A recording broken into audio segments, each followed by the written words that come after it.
అందరికీ నమస్కారం. రేపే సోమవారం ఉత్తర గణపతి వ్రతం.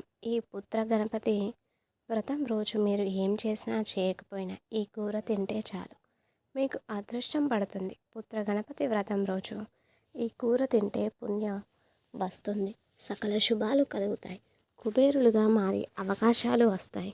ఈ కూర తినడం వల్ల సుడి తిరిగిపోతుంది. మీరు ఏ పని చేసినా అందులో మీరు విజయాలను చూస్తారు. ఈ పుత్ర గణపతి వ్రతం రోజు ఆడవారు ఈ కూర వండి ఇంటిలో వారికి పెడితే ఆ గణపతి అనుగ్రహం కలుగుతుంది. మీరు మీ కుటుంబ సభ్యులు ఆనందంగా జీవిస్తారు.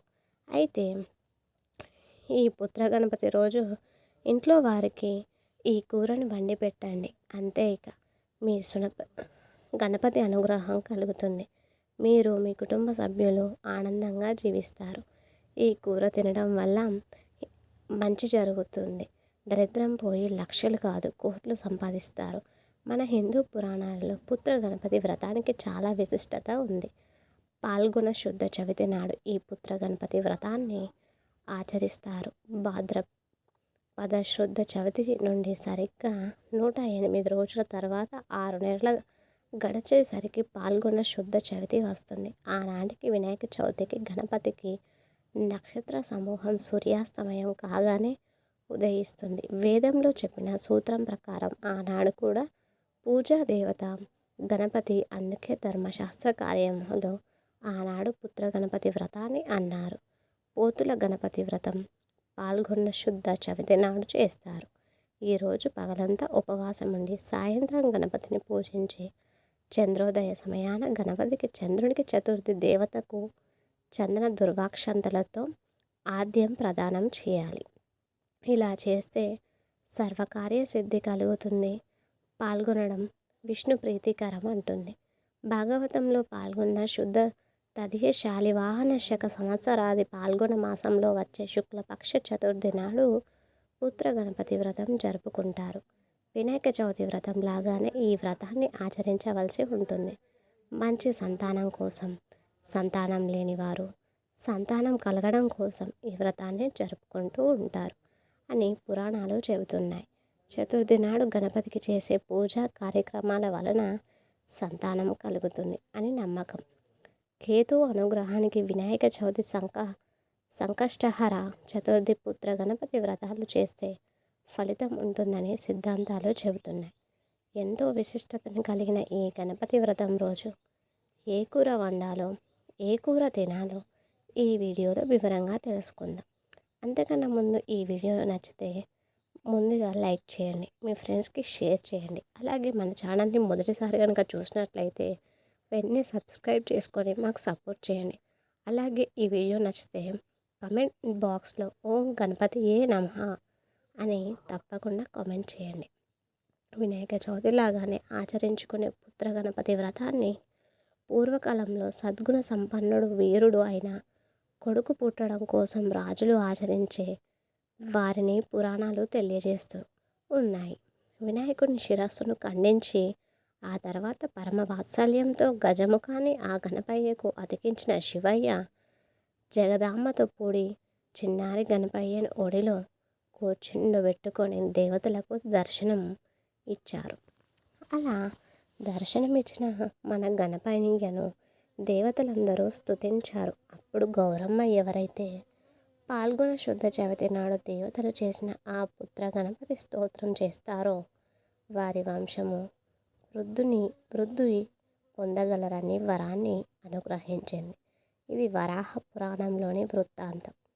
భారతీయ సనాతన సాంప్రదాయంలో పుత్ర సంతానానికి ఎంతో ప్రాధాన్యత ఉంది. వేదంలో చెప్పబడ్డ ప్రకారం మనిషి పుడుతూనే 3 రుణాలతో పుడతాడు. ఋషి రుణం, దేవారుణం, పితృరుణం అనేవి ఈ 3 రుణాలు. అందులో చివరిదైన పితృరుణం ఖచ్చితంగా తీరాలి. అంటే సంతానవంతుడై ఉండాలి. ఇదే విషయాన్ని ధర్మశాస్త్రాలు కూడా చెబుతున్నాయి. నరకాత్రయ ఇది పుత్రః అని చెప్తూ ఉన్నాయి. అంటే పుత్రుడు అనేవాడు నరకాల నుండి రక్షిస్తాడని చెప్తూ ఉన్నాయి. అయితే పుత్ర సంతానానికి ప్రాధాన్యత లభించడంలో ఒకనాటి సాంఘిక పరిస్థితుల ప్రభావం కూడా ఉండవచ్చు. ఆనాటి ప్రభువు పుత్రుడు జన్మిస్తే తమ తర్వాత వంశపారపర్యంగా రాజ్యపాలన స్వీకరిస్తారని భావించేవారు. అలాగే వ్యవసాయ పనుల్లో తదితర పనుల్లో పుత్రుడు చేదోడు వాదోడుగా ఉంటారని సామాన్య ప్రజలు భావించేవారు.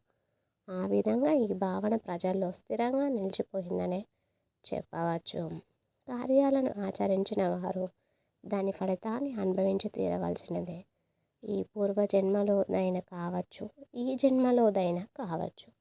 ఆయా పాప ఫలితాలను అనుసరించి మనిషి జీవన విధానం సాగుతుందని కర్మ వికాసం మొదలైన గ్రంథాలు స్పష్టం చేస్తూ ఉన్నాయి.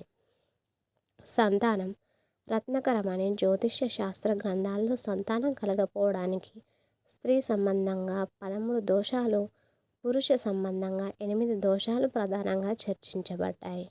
మనకు తెలిసి తెలియక చేసిన పితృ సంబంధమైన దోషాల వల్ల సంతాన భాగ్యానికి దూరం కావాల్సి వస్తుందని చెబుతుంది జ్యోతిష్య శాస్త్రం.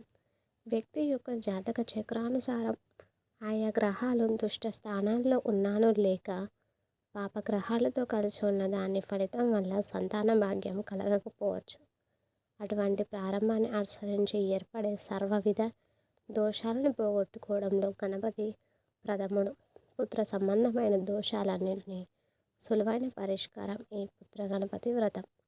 చండి వినాయక కలియుగంలో పార్వతీదేవి గణపతి త్వరగా అనుగ్రహాన్ని ప్రసాదించే దేవతలని శాస్త్రాల్లో చెప్పబడింది.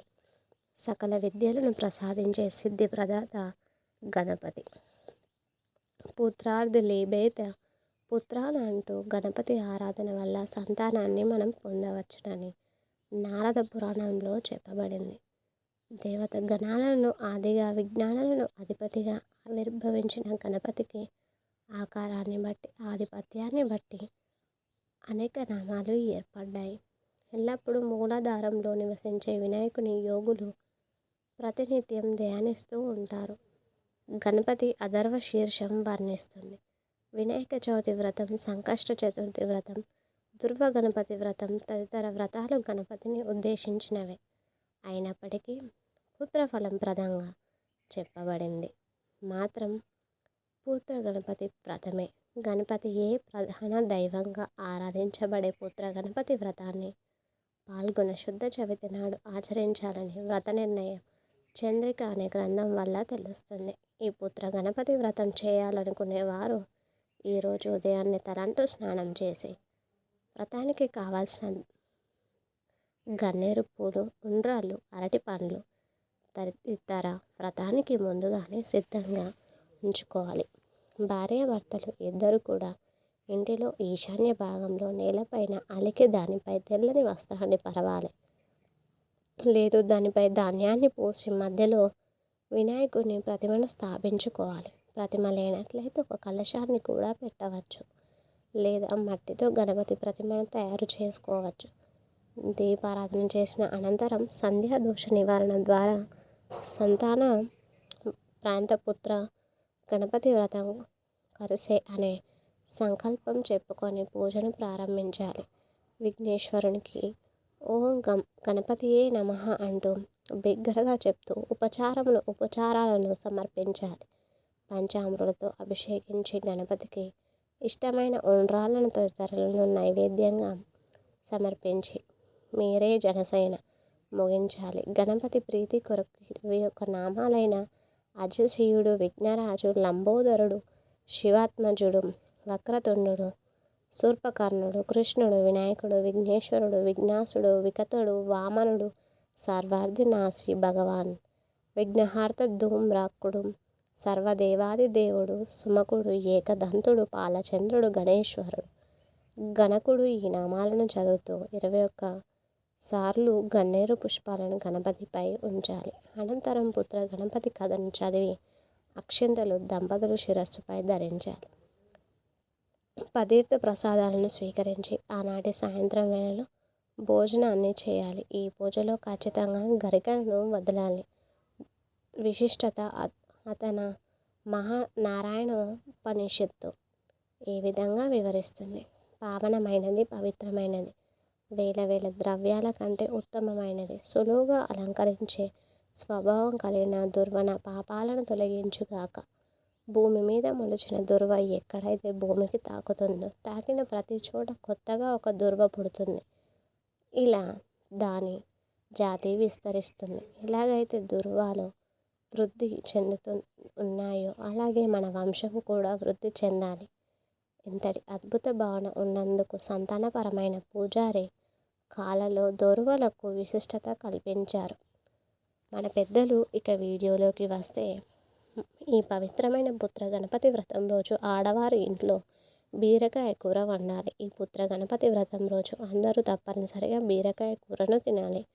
బీరకాయ రూపంలోను అంటే కూర రూపంలో కానీ పచ్చడి రూపంలో కానీ పుత్ర గణపతి రోజు బీరకాయ పప్పులో వేసి వండుకొని అయినా తినవచ్చు. పప్పు బీరకాయ, బీరకాయ పచ్చడి, బీరకాయ వేపుడు, బీరకాయ టమాటా, ఇలా బీరకాయతో ఏదో ఒక రకమైన కూరను వండుకొని తినండి. ఈ కూర తినడం వలన మీకు మంచి ఆరోగ్యం లభిస్తుంది. బీరకాయలు చాలా రకాల పోషకాలు ఉంటాయి. ఈ కూర తినడం వల్ల మీలోని రోగనిరోధక శక్తి పెరుగుతుంది. వాతావరణంలో వచ్చే మార్పుల వల్ల మీకు ఎలాంటి అనారోగ్యాలు రాకుండా ఉంటాయి. ఇంకా బీరకాయలు వండుకొని తినడం వల్ల మీ జీర్ణ వ్యవస్థ మెరుగుపడుతుంది. బీరకాయ మంచి పోషక ఆహారం కాబట్టి పుత్ర గణపతి వ్రతం రోజు అందరూ తప్పకుండా బీరకాయ కూరను తినండి. మంచి ఆరోగ్యాన్ని ఇచ్చి అలాగే మంచిది. గణపతి వ్రతం రోజు అందరూ తప్పకుండా బీరకాయ కూరను తినండి. మంచి ఆరోగ్యాన్ని పొందండి. ఆరోగ్యం బాగుంటేనే అన్నీ బాగున్నట్టే. పుత్ర గణపతి వ్రతం రోజు బీరకాయ కూర వండుకొని తింటే మీకు సకల శుభాలు కలుగుతాయి. లక్షలు కాదు కోట్లను సంపాదించే స్థాయికి మీరు వెళ్తారు. అయితే ఈసారి పుత్ర గణపతి వ్రతం సోమవారం వచ్చింది కాబట్టి ఈ రోజున మాంసాహారం తినకూడదు. అంటే కొంతమందికి ఆదివారం తెచ్చుకున్న మాంసాహారాన్ని కొంచెం పక్కకు తీసి సోమవారం వండుకుంటూ ఉంటారు. లేదా ఆ కూర మిగిలిపోతే మరుసటి రోజు వేడి చేసుకొని తింటూ ఉంటారు. కానీ పుత్ర గణపతి వ్రతం రోజు ఎవరు కూడా మాంసాహారాన్ని తినకూడదు. చికెన్, మటన్, ఫిష్, రొయ్యలు, పీతలు, గుడ్లు ఈరోజు ఏవీ తినకూడదు. మీరు ఈ రోజున కూరలు తింటే మీకు దరిద్రం పడుతుంది. పుత్ర గణపతి వ్రతం అనేది ఒక పుణ్యదినం. ఈరోజు మీరు చేసే పూజలకు చాలా ఫలితం దక్కుతుంది. కానీ పొరపాటున ఈ కూర తిన్నా వండిన దరిద్రం పడుతుంది. ఈ కూరలను బయట నుండి కూడా తీసుకొని రాకూడదు. అలాగే ఈరోజు మీరు వండే కూరలలో ఉల్లి వెల్లుల్లి లేకుండా చూసుకోండి. ఇవి మాంసాహారంతో సమానమైనటువంటివి వేయకుండా ఉండండి. ఈ రోజున సాత్వికమైన ఆహారాన్ని తినండి. సాత్విక ఆహారం తినడం వల్ల శక్తి, ఆనందము, ప్రశాంతత, మానసిక స్పష్టత పెరుగుతుంది. మరి ప్రతి ఒక్కరు కూడా ఈ పుత్ర గణపతి వ్రతం రోజు బీరకాయ కూరను తప్పక తినండి. ఆ గణనాథుడి అనుగ్రహాన్ని పొంది ఆనందంగా జీవించండి. ఈ వీడియో కనుక నచ్చినట్లయితే ప్లీజ్ లైక్ చేయండి.